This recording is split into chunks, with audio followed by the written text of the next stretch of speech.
బాబాయ్ నమస్తే బాబాయ్. నచ్చాము. బాబాయ్ మీ పేరు? నా వండారు సుబ్బారావు అండి. ఏం చేస్తుంటారు బాబాయ్? ఇది రాడ్ బిల్డింగ్ చేస్తాను. ఏం లేదు బాబాయ్, చంద్రబాబు గారు బెయిల్ మీద బయటకు వచ్చారు కదా బాబాయ్, దాని మీద మీ అభిప్రాయం ఏమంటారు? ఆయన రావాలండి, ఆయన రావాలి. ఎందుకంటే ఆయన పెద్ద ఆయన వరంగా చెప్పాలంటే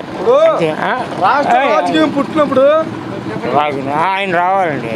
ఎందుకంటే నేను అంతకుముందు ఇక కాంగ్రెసే కావాలి. ఇక మరీ ఇక ఈ నియంత్ర పాలన అంటే ఇక అనవసరం. అసలు నియంత్ర పాలన అంటే ఇక మళ్ళీ వచ్చాడు ఇక మరీ నియంత్ర ఇక ముగ్గురు నియంత్రణ ఉన్నారు ప్రపంచంలో. స్టాలిన్, హిట్లరు, సద్దాం హుసేన్ అందరూ పోయారు. ఏ విధంగా చూసుకుంటే బాబాయ్ మద్యపాన నిషేధం చేస్తున్నారు బాబాయ్, మద్యపాన నిషేధం చేయలేదు, అనేక మంది మద్యం వల్ల చనిపోతున్నారు, దాని మీద మీరు నేనేమంటా, నేను మద్యం తాగుతా. ఇక ఇక ఏమంటాం ఇక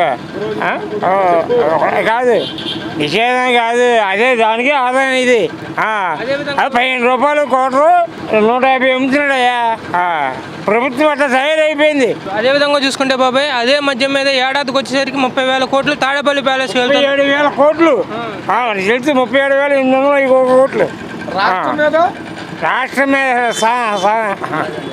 అదేవిధంగా అన్న క్యాంటీన్ తీసేశారు బాబాయ్, దాని మీద మీరేమంటారు? ఇక చాలా మంది పేదలు తినేవాళ్ళు పాపం 5 రూపాయలు ఇస్తే ఇక ఆకలే. ఎవరికి మొగ్గు చూపే అవకాశం ఉందంటారు మీరు 24 ఎన్నికల్లో? దీనికే చంద్రబాబు గారు. నమస్కారం బాబాయ్. నమస్కారం బాబాయ్ మీ పేరు? బాబాయ్ బాబురావు అండి. ఎవరు బాబాయ్? గూడూరు అండి. ఏం లేదు బాబాయ్, చంద్రబాబు గారు యాంటిసిపేటరీ బెయిల్ మీద బయటకు వచ్చారు కదా బాబాయ్, దాని మీద మీ అభిప్రాయం ఏమంటారు? ఆయన బాగా మంచి పనులు చేశాడండి. చంద్రబాబు నాయుడు గారు చేసినవన్నీ బాగా చేశాడు. మీరు ఏం చేస్తుంటారు బాబాయ్? మేము వ్యవసాయం చేస్తాం. ఏం లేదు బాబాయ్, చంద్రబాబు గారి హయాంలో పంట నష్టపోతే సబ్సిడీ రుణాలు ఇచ్చేవాళ్ళు బాబాయ్. ఇప్పుడు జగన్ గారి హయాంలో పంట నష్టపోతే సబ్సిడీ రుణాలు కానీ, లేకపోతే పంటకి తగినటువంటి ఈ అమ్ముకోవడానికి తగినటువంటి ఇది కానీ ధర కానీ వస్తుందంటారు? ఏమీ లేదండి, చెప్పుకోవటం వరకే. కానీ మిల్లర్స్కి లాభం చేశాడు. రైతులు అల్లాడిపోతున్నారు. మిల్లుల కాడికి వెళ్తే కళ్ళంటే నీళ్ళు వస్తున్నాయి. డబ్బులు ఎప్పుడు వేస్తానంటే ఇవాళ అప్పులు తీసుకునేవాడు అలో లక్షణంట బాధపడుతున్నాం. వాళ్ళు ధాన్యం కొనేది లేదు. డబ్బులు ఎప్పుడుకో వేస్తానంటే మాకు పరిస్థితి ఏంటి? వాళ్ళు పిండి కట్టలు చూస్తే బాగా అప్పుడు 500-600 ఇచ్చుకుంటే పిండి కట్ట వచ్చేది. ఇవాళ 1700 కట్ట. గ్యాస్ బండ చూస్తే అప్పుడు 500 బండ, 200 సబ్సిడీ పడేది. 500 ఇవాళ 1200. ఇప్పుడు ఏదో 200 తగ్గించారు. మరీ ఘోరంగా ఉంది. అదేవిధంగా చూసుకుంటే బాబాయ్ మీ యొక్క రైతులకి అండగా ఉంటామని చెప్పిన ప్రభుత్వం కొత్తగా ఆర్బీకే కేంద్రాలు, రైతు భరోసా కేంద్రాలు అని చెప్పి ఏర్పాటు చేయడం జరిగింది. దాంట్లోనే మీకు పంటకు కావాల్సినటువంటి యూరియా అయినా సరే, ఎరువు అయినా సరే, పొటాషియం అయినా సరే రైతు భరోసా కేంద్రాలకు వెళ్ళండి, మీరు ఎక్కడికి వెళ్ళక్కర్లేదు. మీరు పంట వేసిన దగ్గర నుంచి పంట తీసేంత వరకు మీకు ఏం కావాలని రైతు భరోసా కేంద్రాలు దొరుకుతాయి అంటున్నారు. అసలు రైతు భరోసా కేంద్రాలు అన్నీ దొరుకుతున్నాయి? ఏమి చెప్పుకుంటూ వరకేనండి. నేను డీడీ కట్ట 15 రోజులకు వచ్చినాయండి ధాన్యం. ఇప్పుడు ఆయన చంద్రబాబు నాయుడు గారు అంటే సబ్సిడీ మీద రైతులకు ఏ కావాలంటే ఇచ్చాడు. ట్రాక్టర్లు పరికరాలు కానీ వెయ్యన మొత్తం ఇచ్చేసాడు. ఏ కావాలంటే ఇచ్చాడు. ఇవాళ పరికరాలు నేను ట్రాక్టర్ అడిగితే ఇవ్వాల. నేను మళ్ళీ బయట కొనుక్కున్నా.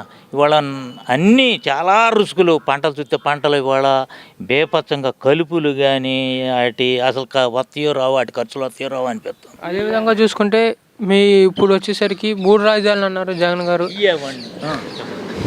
ఒక రాజధాని కూడా కట్టలేదు బాబాయ్, దాని మీద మీరేమంటారు? ఏమంటే 3 కాదు 1 ఇచ్చేయమనండి. ఇంతవరకు ఏమీ లేదు. ఇప్పుడు అక్కడికి వెళ్ళిన వాళ్ళు చూసిన వాళ్ళు అందరూ ఏ క్లాస్గా ఉందన్నారు. వీళ్ళు చెప్పుకోవటమే గొప్పలు, ఏమీ లేదు. ముఖ్యంగా మీ యొక్క గూడూరు గ్రామ పంచాయతీలో సమస్యలు ప్రధానంగా వచ్చేసరికి మాకు తెలిసింది ఏంటంటే మద్యం దాన్ని ఏమంటారు, వాటర్ బాగా ఇదిగా ఉందంటున్నారు. దాని మీద మీరు ఏమంటారు? ఏమీ లేదండి, చెప్పుకున్నంత ఇది ఏమీ లేదు. డ్రైనేజీలు అన్నారు, బిల్లులు పాస్ చేసుకున్నారు. ఇంతవరకు ఏమీ లేవు. అయ్యన్నారు మొన్నటిదాకా కూడా వీళ్ళు పోరాడితే కానీ రోడ్డు పడింది. అంత ముందర చూసి అద్దాన్ని పడేలాగా ఉంది. గూడూరుకు మండలం అయ్యుండి, హెడ్క్వార్టర్ అయ్యుండి అసలు ఎవడో పట్టించుకోవాలా.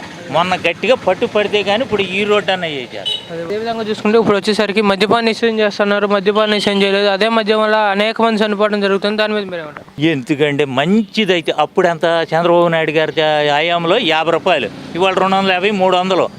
ఎవడిచ్చేస్తాడండి? మనం కూడా చేస్తున్నాం అంటే దానికి ఇది అనేది ఉండాలిగా.